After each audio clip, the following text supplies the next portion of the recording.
inside the Huddle with Sky Sports, Neil Reynolds and Jeff Reinebold. Yes, hello. Welcome to Inside the Huddle. We're going to look back on Week 8 in the NFL. I'm your host, Neil Reynolds. So good morning from the UK and good evening, a little bit later than normal from Hawaii, because as has now become an annual tradition, we forgot that our clocks changed and yours didn't, Jeff. So you've been sitting there patiently. Well, you've been waiting. I don't know if you've been patiently waiting or just waiting. I was enjoying it. I was watching some highlights and checking some film out. It's like this is like an early Thanksgiving tradition for us. Yeah, we always screw it up every year. So, but we're here for the people to look back on Week 8. Oh, what a wild week it was. 9 one-score games. We'll talk about a lot of them over the next half an hour or so. We had a couple of walk-off field goals to win games. We had the incredible Hail Mary in Washington. Jeff, this 9 games going right down to the wire. This is what the NFL wants. This was a NFL fever dream this weekend. It was, and there was so many storylines and so much of it, like, you could go back this weekend. I think when we look back at this year, this will be one of the weekends that we'll look back and go, wow, can you believe that happened? We started our show on Sunday with me announcing that it was National Tight Ends Day, which is a silly thing. It's a silly thing. Why is there not another position group day? But they've made it a thing. Congratulations to the tight ends of the league for doing that. Sue was not impressed at all. He raised his eyebrows. But Jeff, on Sunday, there were 177 catches from tight ends. That's the most on a single day in NFL history. And they scored 16 touchdowns. It's ridiculousness for the rest of us, but tight ends like National Tight Ends Day. Well, you know what? I'm watching the Cowboy game, and they make mention, Kittle makes a play, and they make mention of him, his longest catch of the season, 43-yarder on his day. And I'm thinking, is it his birthday today? And then it dawned on me, no, he was one of the ones that kind of founded this National Tight Ends Day movement. He and Travis Kelce started getting all the tight ends together in the off season for a day of training and exchange ideas and all that stuff. And it has become a thing. Yeah, 177 tight end catches, the most on a single day in NFL history. Let's start with the Chicago-Washington game, Jeff, because talk about wild finishes. So Roschon Johnson scores the 1-yard touchdown for the Bears, 25 seconds left. Chicago's defense had played really tough, letting Caleb Williams hang around. Looks like the Bears are going to get it. And then Jayden Daniels throws up a prayer, 52-yard Hail Mary. I think he was running around for about 11 seconds, Jeff. Let's talk about the positive parts of this first. I want to get to Tyreek Stevenson in a minute of the Chicago Bears. But Jayden Daniels just made it happen for his team there. I guess the longer you run around, the more stress you put on the defense. Well, yeah, and that was a Bears blunder. And I mean a blunder in a lot of different ways, Neil, just from a technical football standpoint. The first thing is there was no choreographed pass rush. They just let him run around and set his feet, get his body square, all the things that you don't want the quarterback to do. They had a spy on him, but they didn't move him to the spy, which is, again, when you talk about orchestrated pass rush, those 3 guys that are rushing him have to move him to his, in the case of a right-handed quarterback like Jayden Daniels, got to move him to his left and not let him set his feet so he can make the throw. Then at the point, and we, like you said, let's get to Tyreek in a second, but at the point, they don't box out, and all the Bears go for the tap, and nobody boxes out what they call the back end guy. Yeah. And the ball comes right to him. And then not only was Tyreek mistaken by not, because he had his hand on the ball. Instead of knocking it down, he tipped it up, which gave Washington a chance. And he's got his back turned, and he's taunting the fans. I mean, Jeff, during the play. I've never seen anything like it. So it's a good 2 or 3 seconds into the play. He's got his back turned. Everyone can find it on social media. Tyreek Stevenson has been trending, not surprisingly. And yeah, his back's turned. He's taunting the fans. He's kind of not even I just don't know how you can do that. Then he runs all the way across the field. We kind of ambles across. You've got plenty of time to get there. But you can't tell me you had a plan or was part of a plan when you're just goofing around with your back turned to the play. And like you say, he tips it up. Noah Brown's in the end zone on his own for a touchdown. Jeff, I don't know how you deal with that in a team meeting. You tell me, because I've seen that's a cuttable offense almost. Well, ultimately, it comes back on the coaches. That's where it has to come back. And we were talking about this actually today and about the importance of that play. It is such a critical play because it all comes down to one play, right? But typically what teams do is they practice that play as like the last thing that you work on Friday, which is your last practice day before you walk through on Sunday or Saturday for a Sunday game. And Matt Eberflus tried to kind of flush it and said, well, we've worked on that play hundreds of times, and working on it hundreds of times isn't the answer. How you work on it and the sense of urgency that you put into it.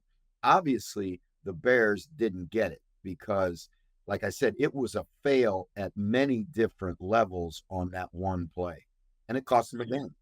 Yeah, and I think coaches, and you do this, and I think coaches do it generally, they say, we need to play better. That's on us. We need to coach better. We need to put players in a position to win. So I get what you say about the structure of the pass rush. I get what you say about having a man deep in the end zone so that Noah Brown is not standing there on his own. You as coaches, whether you want to be magnanimous or not, you as coaches do not have to tell a player, please face the play for the first 2 or 3 seconds. Don't be goofing off in the stands. That is a given. That is why this is a cuttable offense, because that is not on coaching. That is on Tyreek Stevenson and Tyreek Stevenson alone.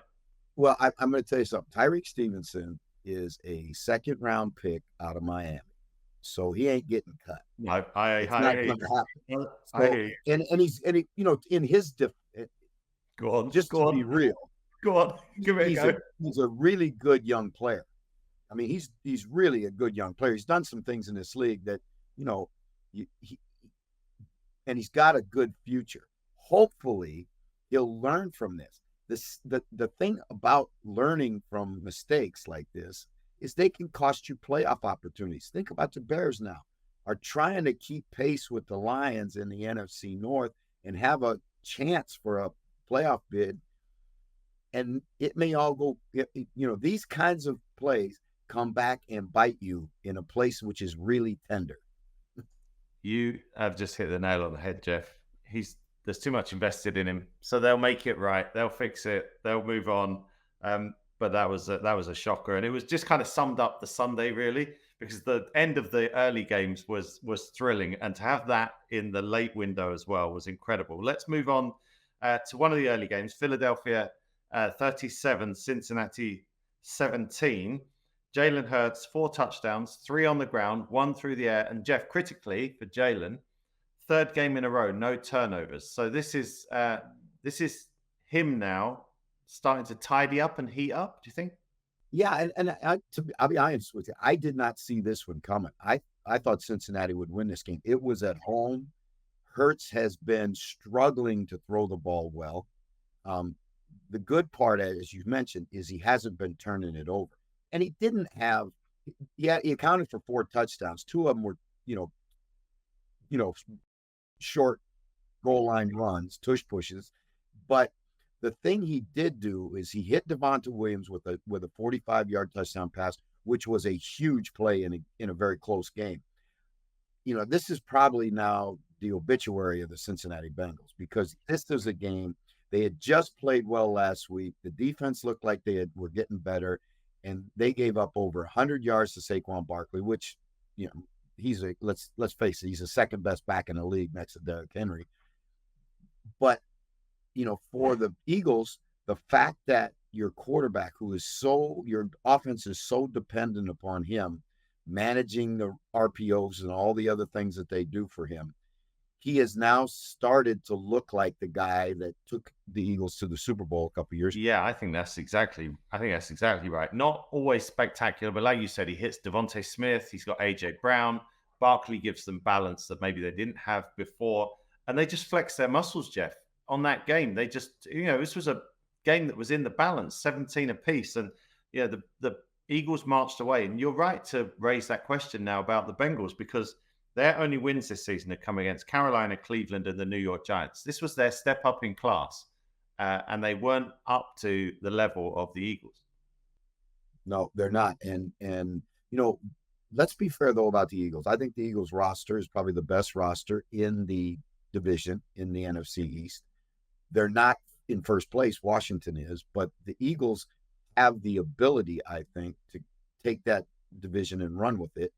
And, this is a team that has been in a Super Bowl in a very recent past and has, I think, done a good job. Howie Roseman, you got to give him credit, has continued to build a really fine roster in Philadelphia.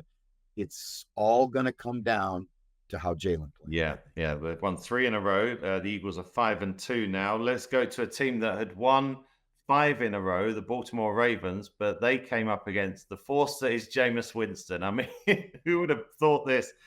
So Cleveland get the 29-24 win. Cedric Tillman with a 38-yard touchdown pass with 59 seconds left. Jeff, that was just seconds after Kyle Hamilton dropped an absolute gimme of an interception for the Ravens that would have ended it. It was Jameis Winston's 99th game. That would have been his 100th career interception. But no, Jameis throws for 334, 3 touchdowns, no picks, and all the Browns needed to do was move on to their backup quarterback. Well, Jameis just eating W's, man, just chewing up them W's. He probably went on both fingers. That's it. Hey, I said when somebody asked me about the game, I said, well, Jameis is going to throw it to somebody, and it probably can be the other team somebody some of the time. Yeah. But he hits Kyle right in the chest, and he can't make the play. And did you know, Jeff, right then, watching that, it was a bit like back in Super Bowl 22. Remember the Bengals when they dropped the interception in the end zone and Joe Montana one play later threw the game winner? You knew that the Ravens were going to blow it there. Absolutely. And, this is a Browns team that was in total disarray. And, that the players were mad at the fans were mad at the players. The organization was like embarrassed because of the whole Deshaun Watson thing. And then Jameis comes in it ultimate Jameis fashion and pulls out a W. They changed offensive coordinators and play callers during the week. Ken Dorsey took over the play calling. Stefanski gave it up, which I'm sure that he wasn't happy about, but he felt like he had to do something to spark his team. And hey, they got to win. Just notable as well, Derrick Henry, just 73 rushing yards and a touchdown. Lamar, he was good and he was making plays at the end, and he almost had a chance to throw one into the end zone, which he did. He had 289 and 2. So those two didn't really go off, Jeff, which is a credit to Cleveland's defense. Yeah, it is. And, we've waited for the Cleveland defense to really flex its muscles all year. And, I think that, that's a good sign for the Browns. Now, I'm not saying that the Browns are going to make the playoffs, but I think the Browns have showed you today that everybody, me included, had said 2 best teams in football right now, Detroit Lions and the Baltimore Ravens. And the Cleveland Browns beat the Baltimore Ravens. So, if you can beat one of the 2 best on any given Sunday, here we go. Don't sleep on the Browns down the stretch. What a segue. Let's talk about the Detroit Lions then. Because they beat the Tennessee Titans 52-14. Let's start here with the Lions. Their last 4 games, they have scored 42, 47, 31, and 52 points. Yesterday, Jeff, and this is your reward for staying up late, waiting for us to record this podcast. Detroit had 225 total yards of offense yesterday, but 5 drives started inside the Tennessee 30, and they also scored on a 90-yard punt return. So 225 yards of total offense, 262 return yards for the Lions. There was a 72-yard kickoff return by Khalil Dorsey and a 90-yard punt return touchdown by Khalif Raymond. This is why they're one of the best teams, because this week it was special teams. Last week it was offense. Yeah. We always talk about find a way to win, right? And I just want to go. We have a devoted listener that got after me last week. This guy listens to the podcast every week, And he got after me. He said, "You and Neil had a Lions love fest last week." Well, I said, strap yourself in. Here we go again. "Yeah, get ready for round two." Here Certainly. we go. Neil, I looked at the stats from the game, right? Because I'm in game prep, so I'm kind of catching little bits during Yeah. and the score starts ringing. They start ringing points up, and then I look at I'm expecting 500 yards of total offense or something at the end of it. What? It was like, huh? Like you look at the stat line, and Crazy. Goff was 12 of 15 for 85 yards, and they scored 51 points. That's why I was rifling through. I knew I had my notes somewhere. 3 touchdown passes, but 85 passing yards, and you put up 50 plus. He barely broke a sweat, and they scored 51 points. I mean, this is just this. It's all rolling. When you're putting up those sort of points, Jeff, that's for a month now. 42, 47, 31, and 52 in the past month. And that is what the NFL loves, but that is really, I don't even know if fans can understand how hard to score 4 touchdowns in a game, 28 points, is considered a good offensive day. They're hanging like video game numbers. So the Lions keep finding ways to win. Let's talk about a team that finds ways to lose. So the Jacksonville Jaguars against the Green Bay Packers. Green Bay win 30-27 on Brandon McManus's 24-yard field goal as time expires. Second week in a row, he's kicked a walk-off field goal to win it for the Packers, beating Houston last week. That's, of course, his old team, Jacksonville. This one, Jeff, let me start from the Jag side first. Evan Ingram catches the touchdown pass from Trevor Lawrence, 1:48 left. You've dug, you've scrapped, you've got back on level terms against the Green Bay Packers. They're playing their backup quarterback because Jordan Love's got a groin injury. 2 plays later, Malik Willis connects to Jayden Reed for 51 yards. That's the exact example of teams that can't get over the hump and finish games. You do all that work to get back to it, and then immediately you give up a big play. Yeah, they snatch defeat from the jaws of victory. It's the only way you can describe it. I mean, I'm a Malik Willis fan because I thought he was a great kid. Remember, we met him a couple years ago it was a great kid, fun to be around, and he's really struggled in his career. And to see him go out and be, hit 4 or 5 and that long one that you mentioned, I was really happy for him. But for Jags fans, it's just got to be so frustrating because here you are with a chance to beat a good Green Bay team. And I think the Packers are a good football team. Yeah. And you get down to the end, and all you have to do is defend one drive. Yeah. You give up a long, not a touchdown pass, but you give up a long pass that leads to the second walk-off field goal in 2 weeks for the Packers. Jeff, when you get to the stage with Doug Peterson, where there's not a lot of wiggle room at the moment, there's not a lot of room for error. And that was the first of 5 straight games the Jags have got against playoff teams from a year ago. They've got all of the NFC North teams, which doesn't help this season. That's a tough division. But when you've got Doug Peterson right on the brink, and you've got players who have been in these situations the last couple of years and fallen the wrong side of it, does that I know that's a mental thing to start with, but does it become a physical thing where you kind of get tired and you get nervous? And it's everything with the coaches and the players, isn't it? Well, the sports psychologists will tell you that there's no such thing as pressure. But what the reality of it is that you get into this mental state where it's here we go again. Oh no, waiting for the other shoe to drop, all of a sudden. And I think that's one of the, there are traits of winning teams, right? And then there are also traits of losing teams.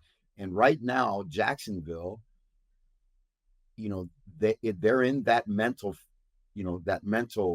stagnation or whatever you want to call it. They're just frustrated. They expect the worst. They don't expect the best. You look at Kansas City, and it doesn't matter who's hurt, who's playing well, how many interceptions the quarterback throws. They believe that as long as there are ticks on the clock, that they're going to win the game. Well, that's a great. I mean, there we go back to finding ways to win. There was a Right. period of play yesterday in the Chiefs-Raiders game. Mahomes gets intercepted, thrown out of his own end zone. Raiders are camped on like the 3 or 4 yard line. Next thing you know, 4th down, Gardner Minshew's got sacked. The Raiders don't score a single point there. Chiefs found a way on defense to back up a quarterback who made a mistake. That's why the Chiefs are 7-0. And I mean, there's a lot more to it than that, I know. But that's and Jacksonville sitting there at 2-6. You find ways games that are close. I agree with that's not the only reason, but that's a major reason why teams like the Raiders and teams like the Jaguars and why they continuously struggle. And there are other teams that seem to always find a way to win the game. And that must be why you as coaches have to preach that finish message, because the margins are so fine. I mean, look at this week, 9 one-score games. One play either way on those games, we got 9 different results. And it's not just a cliche. I heard Jayden Daniels say it in his press conference, not press conference, but on the field after the game, about how hard it is to win games in pro football, because everybody is getting paid and everybody is good. And so it comes down to the littlest things, right? And we saw it with the Bears, and we saw it throughout the league again, saw it with Jacksonville again, saw it with Tennessee, those kinds of teams find ways to, Tennessee made a quarterback change, and that was supposed to be the thing that was going to give them a chance because they played well enough to win a couple games early. It's gone completely sideways. Let's talk about Sunday Night Football. This was a game, 2 teams, Jeff, the bar for them is always Super Bowl. Dallas, you got to win the Super Bowl. It hasn't happened for a while. Same with the 49ers. San Francisco win 30-24. And we heard about the Dallas run defense being questionable. And so San Francisco decided to test it out. 36 carries, 223 yards, 2 touchdowns. Dak Prescott threw a couple of interceptions. What did you see from San Francisco first, Jeff, as they got this big win? Well, I think I saw what is just an assembly line of running backs. I mean, they got a guy now who's a 4th-round draft pick from Louisville who comes in, and I never heard of the guy. And just Mason gets hurt, and all of a sudden he comes in, and just a jolt of electricity in that offense. Their offensive line, and Trent Williams is the best left tackle in football, but their offensive line, when it comes to the run game, they are so much better than everybody else. So they got to the second level against the Cowboys, and it was really like it was a clinic in how to play the offensive line. And Cowboys were doing everything they could to, they're giving them 8-man fronts, they're moving the fronts, they're hunting, they're trying Zimmer's trying everything he knows to get the bleeding to stop, and the Niners just bludgeoned them. I mean, and Juszczyk to me is a guy that is so vastly underrated. Yeah. When you look at what he brings to that offense, because he can play in line as a tight end, he can be a fullback, he can, he's a threat out of the backfield. I mean, and you better know where he is at all time, because so much of the offense runs through him. The run game runs through him. I mean, Kyle Shanahan finds running backs the same way Mike Shanahan used to find them. His dad back with Denver. I mean, Denver would have undrafted free agents, late round draft picks, go over 1,000.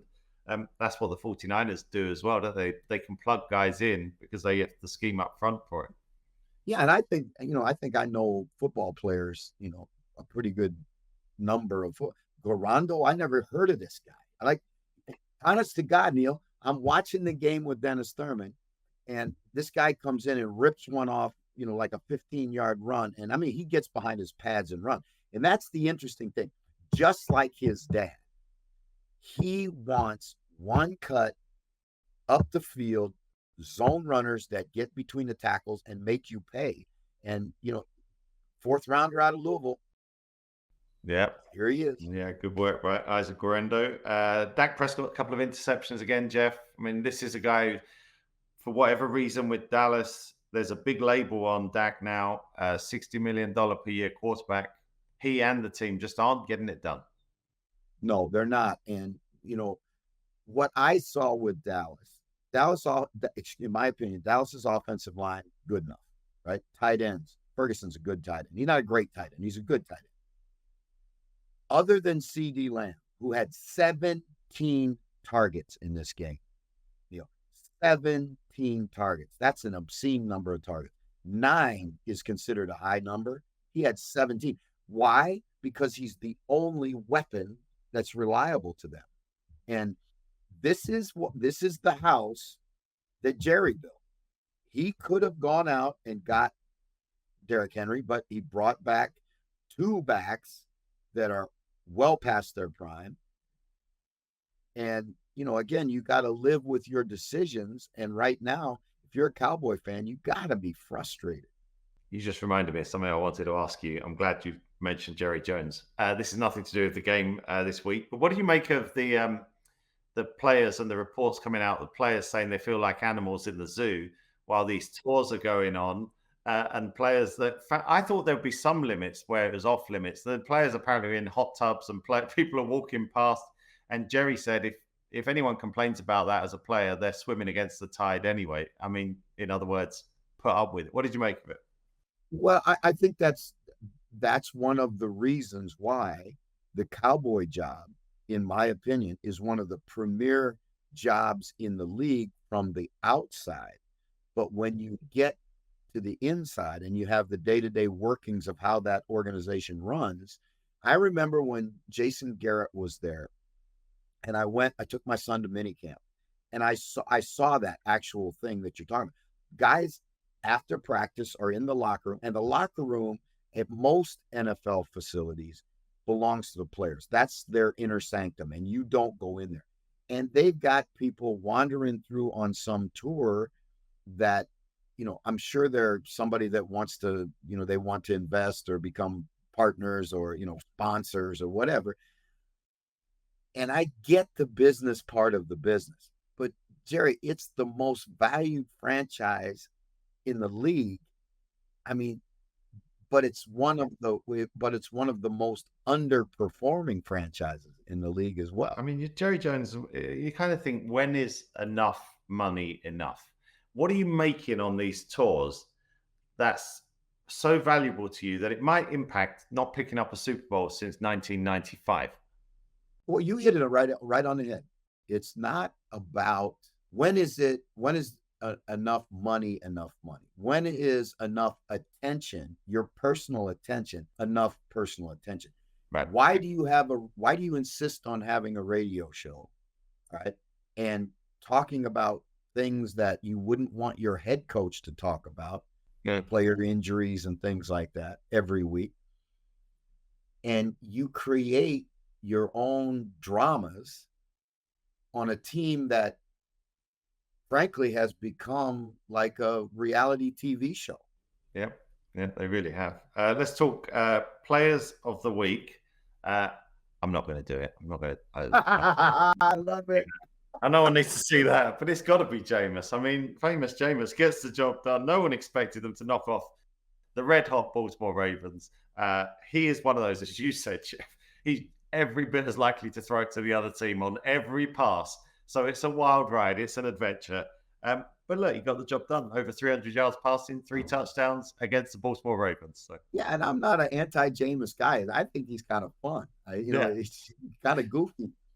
And, I wouldn't want him to be my quarterback, but he's kind of fun. From where we sit, it's kind of fun. Yeah.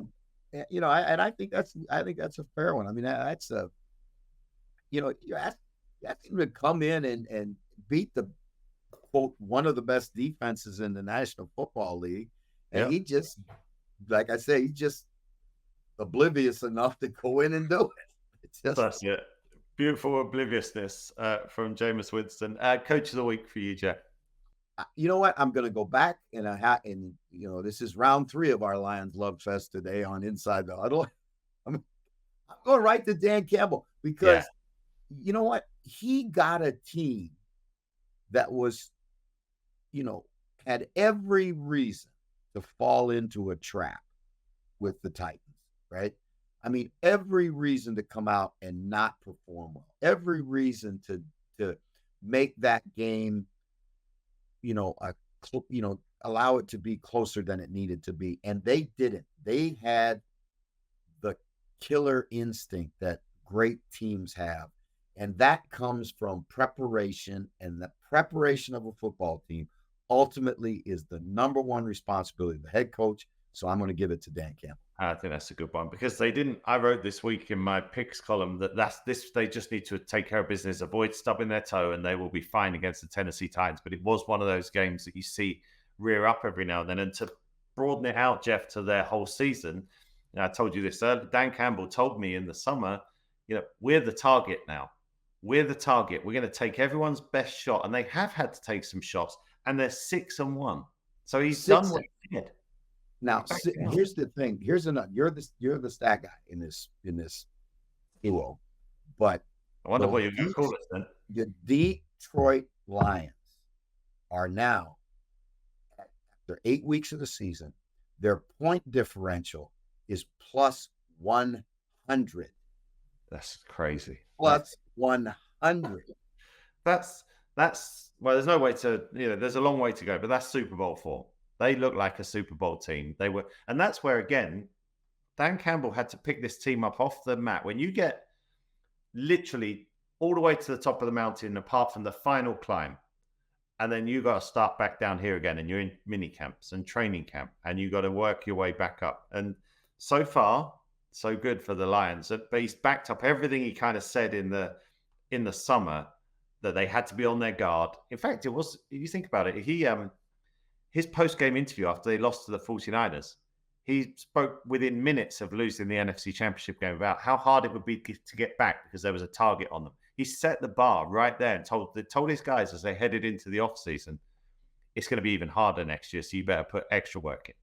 Yeah, and don't forget now that 6 games, or I think it was, or 5 games into the season, he loses his best defensive player who was playing at a defensive MVP level. Yeah. And they're still winning football games and still playing defense. And other guys are now starting to make plays.